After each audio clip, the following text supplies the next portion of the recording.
ko sila. But ito sila, when they commit a crime in connection or during the performance of duty, sagot ko yan. Sa Davao, walang pulis makulong basta durugista ang kalaban. Pag nasuspend yan, ako ang nagbibigay ng sweldo.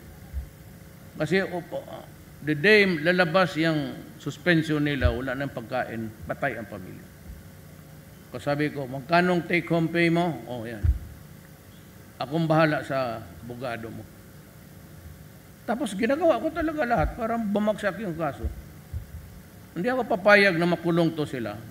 Army, military. Ang military, sa ara masubad sa anti-drug campaign. It was not me, it was Gloria Arroyo who raised it to the level of a national security issue. So, papasok, pagka national security issue, papasok ang army. Kaya yung protektado ko lahat yan. Kaya yung raid nila na matay ng mga mayor, sige, ubusin ninyo.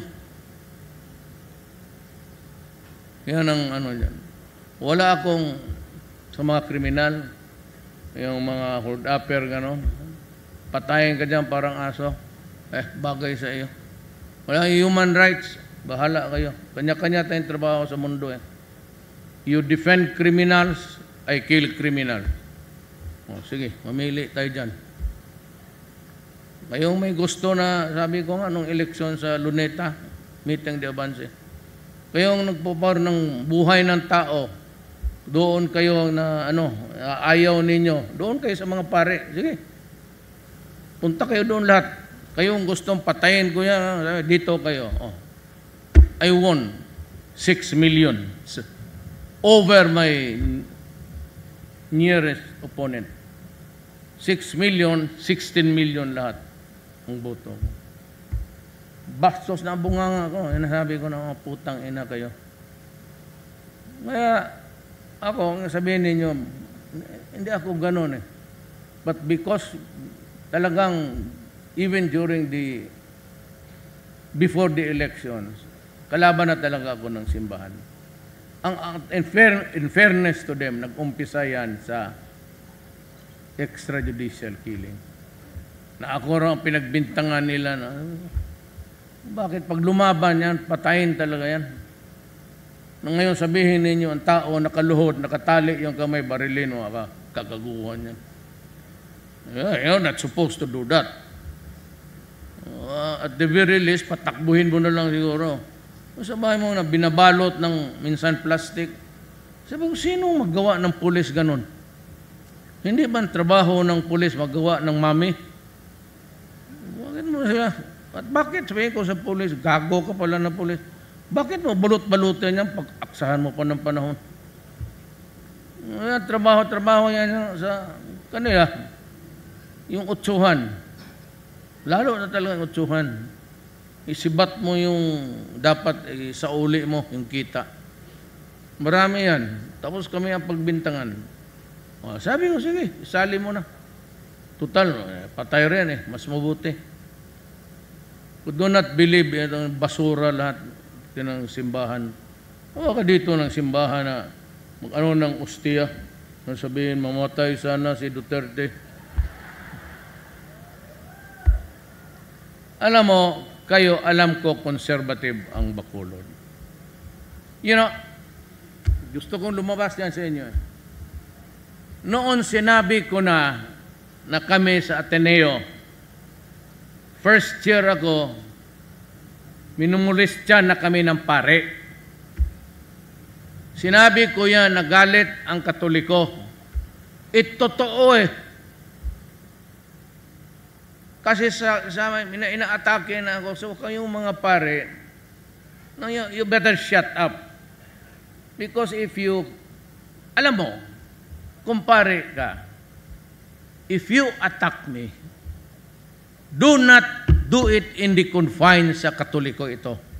Kumbaga ito ang simbahan, huwag mong gamitin ang pulpito dito Kasi ang wristback ko, matamaan talaga pati simbahan.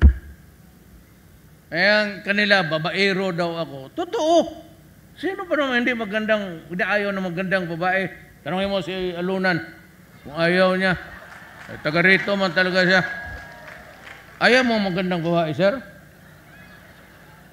Ito, manggodadato, isa pa to, karaming asawa ang puta. Pareho kami moro eh. Pero sila nagpapakasal. Ako, wala, hindi, matanda na ako, totoo lang. I'm 64. Wala na, maski lulo mo 64, wala na. But back to, huwag mo akong atakihin dito. Kung ikaw Pilipino na pare, ang gawin mo, lumabas ka. Ako'y si Padre Gomez. Pilipino ako.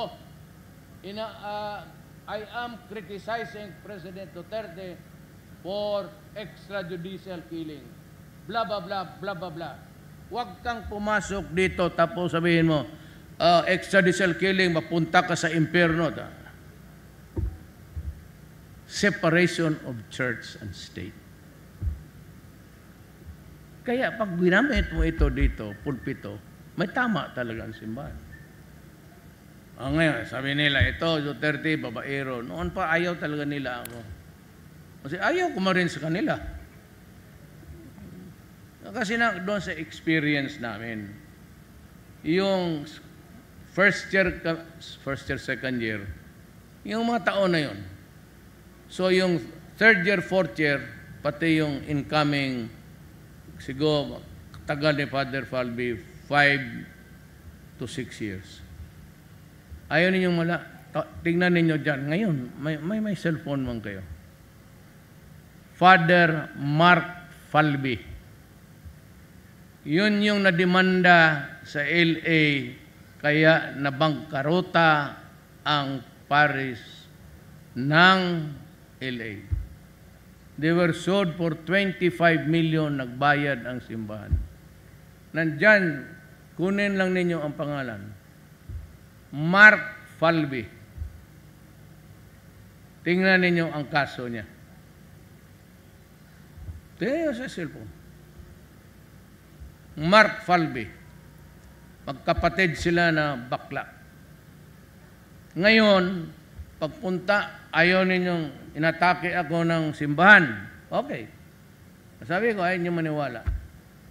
Ngayon, si Pope Paul pumunta ng Dubai. Doon niya inadmita na totoo talagang yung panghasa, yung abuse, sexual abuse sa mga bata, mga sakristan.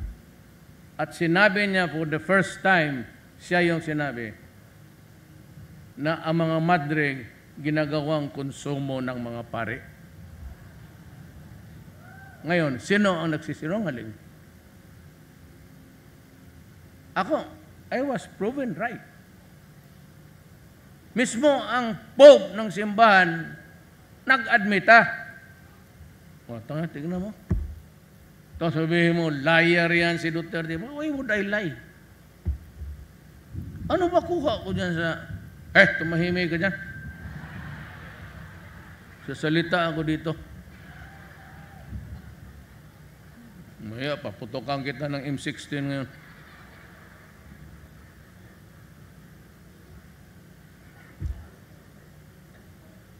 Yan, totoo dyan. Well, anyway, yung krimen, itong sa Mindanao, BOL, kung maplansya ko si Miss Suarez, kung pumayag, kung maawa si Allah, pumayag na okay na tayo. Ang kalaban na lang natin ang ISIS. Mga Abu Sayyaf na yan, mga Ismaili, wala yan. Puro ISIS talaga ngayon. Yan ang hindi natin madala. Because they want to kill everybody in this world. They want to kill all infidels. Alam mo kung sino yung infidels? The non-Muslims. Lahat tayo, yung Jehovah's Witness, Protestante, mahirap yan. Kung ganon, kalukuhan na yan. Magpapatayan talaga tayo. Kita mo ng pinamapatok nila sa Mindanao. Doon sa Davao kay Inday, sa night market, simbahan ng... Tapos you expect me ito. Alam mo, wag mo talagang do not ever think. Wag mo talagang isipin na ikaw lang ang marunong gumawa ng masama sa mundong ito. You do not have a monopoly of evil in this country. Yan talaga ang warning ko sa lahat. Huwag mong isipin kay kami dito, hindi kami ganoon, hindi kami, tapos hindi ko kaya. Putang ina, plus 10 ka sa akin.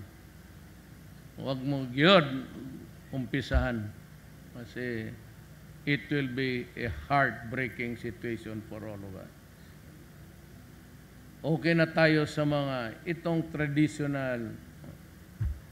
And I'd be talking about Mango Dadato in connection with the peace process in Mindanao. Second part is itong problema ng Pilipino. Kasi kayo, pag hiningian kasi kayo, bumibigay.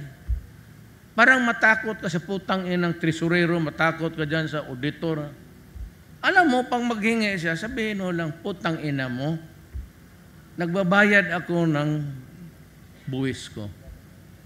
Yang basura, nangungulikta ng tangina.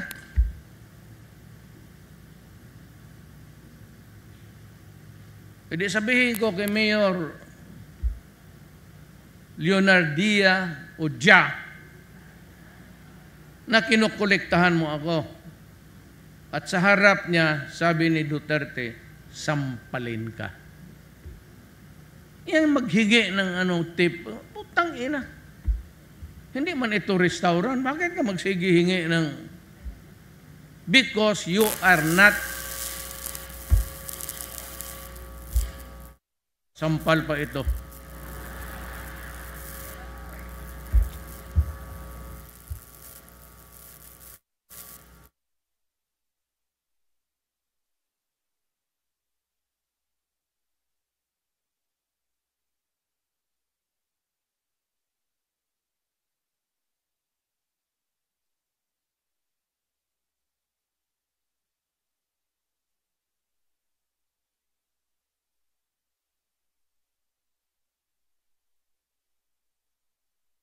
Putang ina.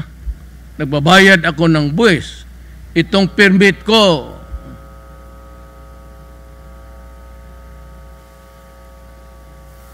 Hawakan mo na lang ang kurente para hindi mag-imik.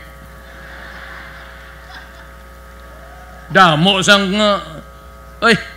damo sang lunggo nga matapang.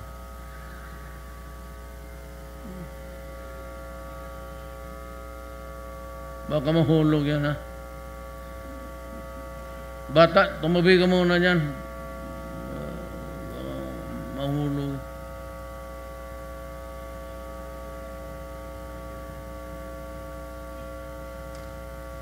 Hindi kaya kalukok-kalukuhan ito ni Monico?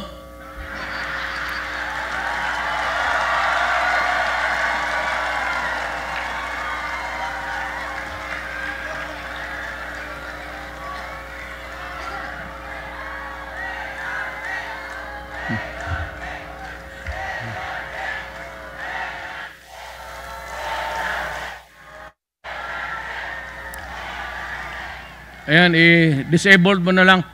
Tama naman siguro. Rinig pa niyo ako doon? Rinig pa? Okay na to? Oh, okay. Yung corruption, kasi kayo rin.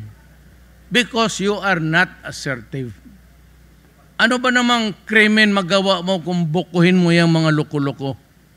Mga polis, maghingi, mga kung ano-ano. Sabihin mo, bakit ako magbigay? Nagbabayad ako ng buwis, tapos bingian mo pa ako. Tapos kung magsupra, ang sabi ni Mayor Duterte ganito, putang ina mo, sampalin kita. Magkakaso ka, tawagin ko siya. At sabihin ko ang totoo. Kasi pagdating ko dito sa Bacolod, kung matawag ko kayo, sabihin ko sa iyo, sampalin mo 10 beses. Sa